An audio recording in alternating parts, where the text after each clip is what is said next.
Human beings are social creatures that need to interact with each other in order to both survive and thrive. So, what happens when your brain prevents you from doing just that? Hi, my name is Monique. I'm 24 years old, and this is Every Way Social Anxiety Disorder Makes My Life Different. I was diagnosed with social anxiety disorder at 19 years old, so that was about 6 years ago. And a lot of people think that social anxiety disorder is the fear of people, but that's actually not true. It is an intense and hyperbolic, irrational fear of rejection. This intense fear causes you to act in certain ways that may result in some unwanted effects in your life. And because it is a mental illness, it does impact and inhibit your ability to function in daily life. Just like everybody experiences anxiety, and that's a normal and a healthy part of being a human, everybody also experiences social anxiety. However, social anxiety and social anxiety disorder are not the same thing. I like to explain it like social anxiety disorder is kind of just another level, an extreme level of social anxiety. So if you don't have social anxiety disorder or you don't think that you might have it, then just think of social anxiety disorder as your experience with social anxiety times like a million. Another myth about SAD is that people with it are just shy, but those two things are not the same thing. Shyness is a personality trait, and SAD is a mental illness. SAD is also not the same thing as introversion, which refers to where you get your energy from. In the case of introversion, that would be getting energy from spending time in solitude. And once again, SAD is a mental illness, so that has nothing to do with where you get your energy from. Even though I was diagnosed with SAD at 19 years old, I think I met the criteria at as early as 9 years old, so that's 16 years of living with this. I experience anxiety anytime there is another human being present. So obviously, that is going to bleed into my work life. The process of getting a job is very anxiety inducing, I think, for probably everybody, but especially for me. One thing that is particularly anxiety inducing for me is phone calls. Interviews are also very difficult. Because of my anxiety, I do over prepare for things like this. I will literally dread the experience every day leading up to it and think of literally any question that they could potentially ask me, think of my answers. I even think about how am I going to introduce myself? What am I going to wear? How am I going to talk? What if they ask me a question and I don't know the answer or I need some time to think of the answer? I try to prepare so well that my anxiety almost can't mess me up, which of course isn't what will actually happen, but it helps me to feel more calm. Often, what will happen is I am so anxious that even if I practice something a million times, I will forget. My mind will go literally blank and I cannot think at all. I may also speak very softly and be very tense, be very emotionless almost, and not really be able to be myself and allow my personality to shine through. In my job, I actually am in an office in person. I'm in a shared office as well. So I've got two other people in the office with me at all times. I'm expected to take every phone call that I get. I have to make phone calls very frequently. I'm constantly meeting new people in my job. I need to be giving presentations to large groups of people. And of course, networking is pretty much a part of every job. Even if you don't have a job, networking is something that is recommended that all of us do, and that involves people. I've gotten much better at presentations. I actually generally feel fairly calm during them, and I can actually think of what I want to say, which is crazy. But that took years and years and years and years of experience.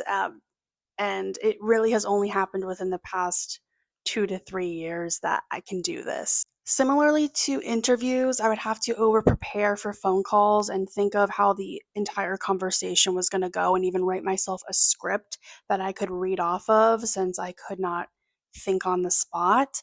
But I am getting better at that. I think, especially when I'm making phone calls about the same thing. And so the conversations go similarly. So I kind of have an idea of what I can say and what the person might ask and how I can respond. I also think just the reduction of anxiety really just comes with experience, unfortunately. It's just like over time of you doing it and facing that thing that makes you anxious, you feel a little bit more calm. Networking, usually my network is pretty small because it's hard to get myself to socialize and reach out. And yeah, I'm just not good about that. I try, but that, of course, means that I get less opportunities. I am working on that, but it is a very difficult thing for me. I'm not really known as like the super chatty person at work. Like, I kind of just put my head down and do my thing. But if somebody wants to talk to me, I will talk to them. At this point, I've mentioned how presentations and interviews can lead me to feeling dread for days and even weeks before the event. On those days, and especially the day of the event, I end up feeling so anxious that I feel nauseous. It's weird because I feel nauseous, but like I know that I'm not truly nauseous, if that makes sense. Like I know that I'm not going to throw up, but it's super uncomfortable and it's really hard to eat and get food down. Because of that, while I do eat less. So it's really important for me to eat calorically dense foods. And what that means is just foods that have a lot of calories so I don't have to eat as much. I also keep things like ginger ale on hand at all times so at least I can get something down. As we all know, the mind and the body are connected, and so mental health issues can also lead to physical health issues. My SAD has led me to clench my jaw and just keep it really tense for years, like all day long. So it ended up getting me a TMJ diagnosis. That stands for temporomandibular joint disorder. And what that means is that basically my jaw is inflamed. I got it diagnosed on the left side. You can have it diagnosed on either side or both. It causes a lot of pain and can cause your jaw to lock, which mine did at one point, where you cannot open your mouth at all, which is obviously a problem for eating, but it's also crazy because you don't even realize how much you use your jaw until it's inflamed and in excruciating pain. So, to prevent that pain, I don't chew gum anymore. I used to be a daily gum chewer. Now I suck on mints instead. I also like to drink a lot more of my calories, so I drink a lot of smoothies. Sometimes I'll drink fruit juice, and I also drink milk pretty often. I also eat a lot of soft foods, and I'll just stay away from things that are really chewy. Doesn't mean that I'll never have something chewy, but I have to decide, like, is this worth it? And then when I choose a meal, I want to make sure that I remember what I had earlier and know, okay, did I have anything chewy before that really tired my jaw out? If so, let's not have something chewy here. So I stay away from like fatty foods and if I'm eating like asparagus, for example, and I'm getting a piece that's just not breaking down, I'll just spit it out because it's just not worth it to me to keep going, keep going, keep going. And then, tomorrow I can't open my mouth. I have it under control now, and just making these small changes has made a world of a difference. And I rarely ever get a flare up, and my jaw has not locked since that one time. Hallelujah. I feel anxious whenever there's a human being present, and that includes at the gym. I would purposely go to the gym super early in the morning before pretty much anybody got up. So the gym would be pretty empty, and that did help, but it didn't help with getting me into all of the areas that I wanted to go to. One being the weight section. I would see the weight area. I would want to go over there and try it out, but there were always people over there. And let's be honest, they were always like really buff men over there who seemed like they knew what they were doing. And I just could not get myself to go over there. I couldn't do it. I was too scared. When COVID hit, I actually was taking a gap year. I decided to take this gap year before COVID hit, so I didn't even know it was coming. But anyway, that is when I bought 5-pound weights and I started lifting in my home. And when I went back to school, I tried going to the gym, but it was just not fun. I noticed how tense I was, that I couldn't really relax, and I could not get myself to the weight area. So instead, I started working out at home, and that is what I've been doing ever since. I really love Team Body Project, so I work out to their videos about 4 times a week. And I lift weights almost every time that I work out. I really enjoy it. I actually have worked my way up and I have 4 different sets of dumbbells. And I really have no interest in working out with people. I think this is what's best for me because I can really enjoy working out and focus what I'm doing, and then I don't have to feel the anxiety. Generally, my sleep is really good. I don't have trouble sleeping. The only exception to that is when an anxiety inducing event is coming up. So, giving a presentation, doing an interview, trying to go out and make new friends, anything that is like top of the top anxiety level for me, that is what is going to get me to feel dread for days and weeks before, and that will lead to my sleep being interrupted. The worst experience I ever had was in ninth grade, so I think I was 14 or 15, and I woke up beginning 3 weeks before a presentation in my English class was going to happen, just sweating and shaking with anxiety because I was absolutely terrified of giving this presentation. The dread felt nauseating, it was just really uncomfortable, and I couldn't even escape it in my dreams. The good thing is that doesn't happen often anymore, and even when I do wake up from anxiety or have some trouble sleeping because of anxiety, it is not as extreme. It doesn't happen 3 weeks before, it might happen the night before, so that is much better, but that does happen. As you would expect, my social anxiety disorder has a huge impact on my social life. I do avoid social situations a lot and I self isolate. Sometimes I will plan for myself to go to some kind of social event, to talk to new people, to make friends, things like that. And literally an hour before, I will decide not to go because I'm so anxious that it's like I don't even want to go anymore. Like I did, now I don't. I do really like my alone time, and so I do spend a lot of time alone, but I also benefit from being social. So it's like a push pull, like love hate relationship with being alone. I have been told, even by my best friend of 10 years, that I am mysterious and aloof. And it took me so long to figure out why this was. And I've realized it's because I kind of disappear. Like, it's not my intention, but I will be talking to someone and hanging out with them. We're having a great time. And then I just don't like reach out to them for a long time. And I'm just kind of in my own world at home. So I understand that it seems like I disappear.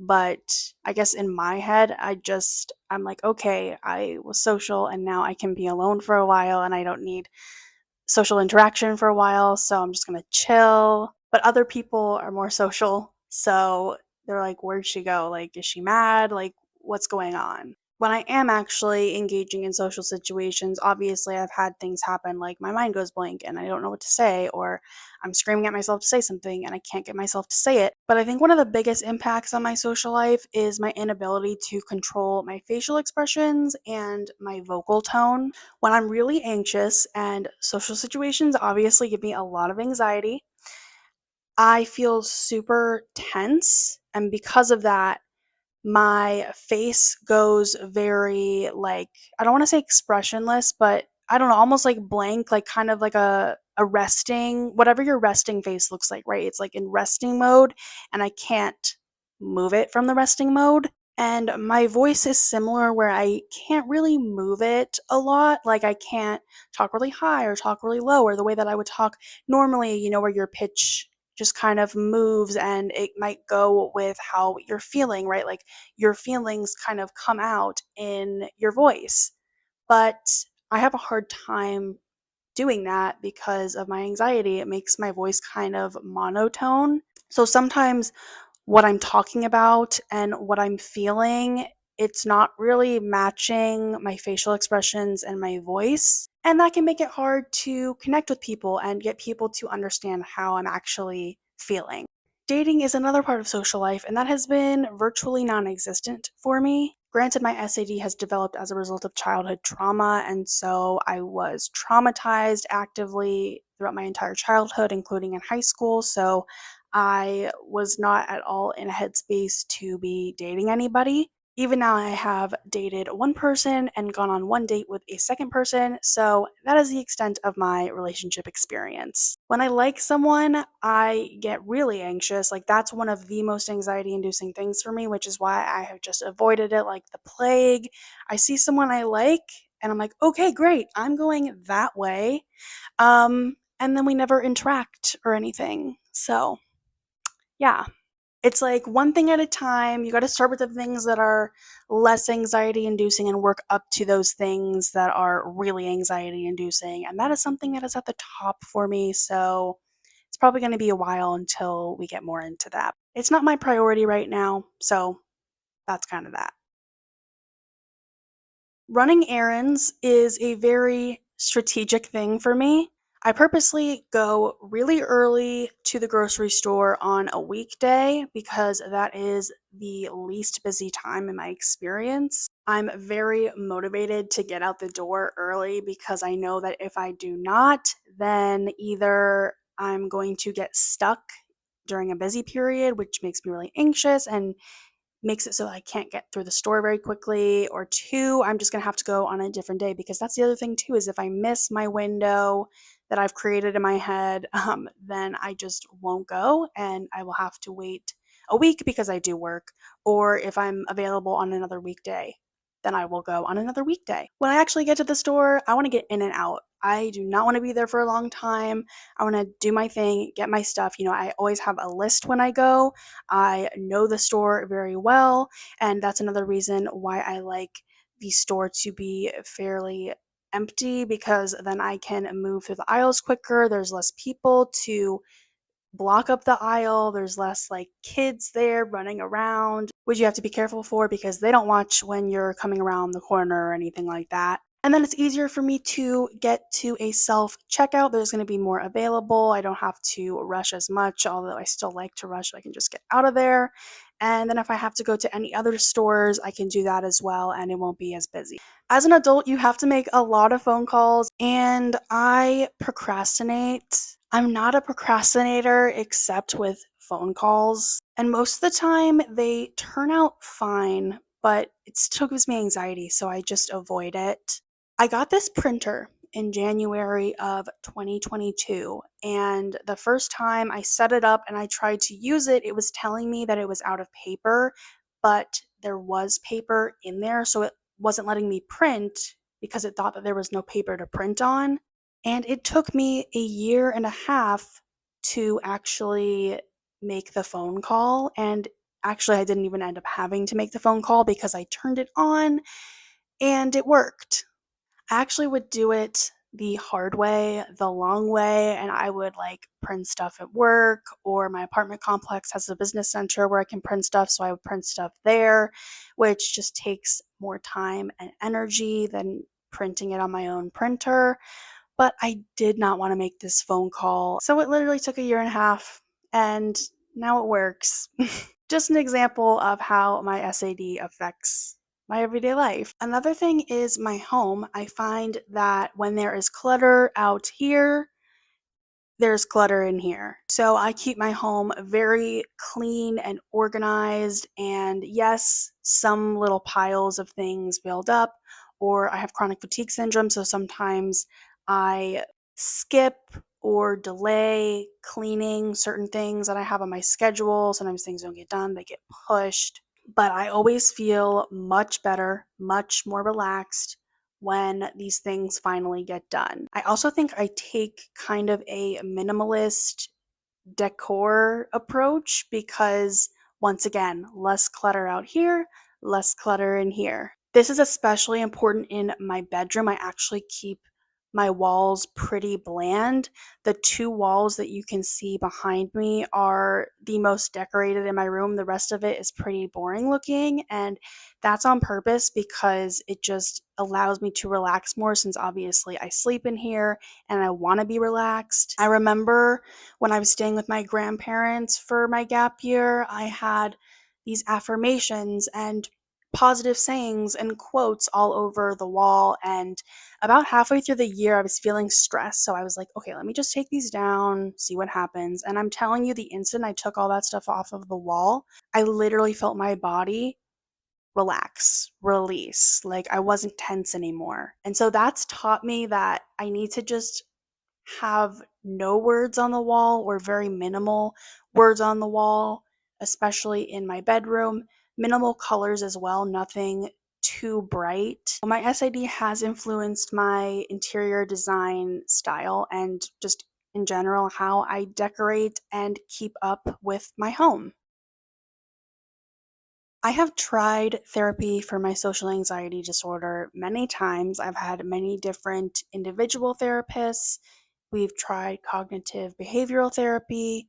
I've also had many group therapists that I've worked with, support groups that I have attended, and nothing has worked for me. I honestly think that there just aren't enough therapists that really understand what social anxiety disorder is and how to help people with it. I'm not currently in therapy, and unless I find a therapist or some form of therapy that is really educated on SAD and that I think can really help me, then I probably won't be going back.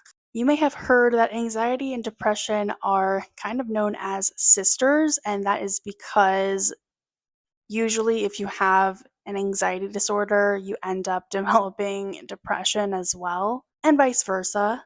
And unfortunately, that seems to be what has happened with me, and I now do have a depression diagnosis. So that's just another thing that I deal with now on top of my social anxiety disorder. But the good thing about depression it is that it has led me to seek out medication, which has helped with my anxiety a lot, even though I sought the medication out specifically for my depression. The medication that I'm taking, which I worked with a psychiatrist to, find the right one and the right dosage, it doesn't get rid of my anxiety, but it does to a certain extent. So I don't feel anxiety in every social situation anymore. Situations like somebody just looking at me or walking into the room that I'm in, walking past me on the sidewalk, waving at me, saying hello, somebody walking into the bathroom stall next to me. These are not things that give me anxiety anymore. And I do directly 100% attribute that to the medication. It was really the medication that has allowed me to make progress because with these smaller things that were giving me anxiety all the time, taking up my energy, draining it, with those things gone, now I can focus on the things that are really anxiety inducing for me, like giving presentations and making phone calls, meeting new people. These are all things that I can now work on because my energy isn't being drained from all of these little everyday things that I have to face. So my anxiety is much better. I'm making progress with it, especially with those things that are more anxiety inducing. I'm facing them slowly but surely. I guess basically you could say I'm kind of giving myself exposure therapy. It is a struggle, and I do feel like I relapse sometimes or I'm not making progress, but I just keep going because what else can you do? That is every way social anxiety disorder makes my life different. If you want to learn more about social anxiety disorder and how it feels physically and emotionally for me, then you can check out my video on that. I will link it in the description. Please like, subscribe, and comment. Thank you so much for watching today's video, and I hope to see you in the next one.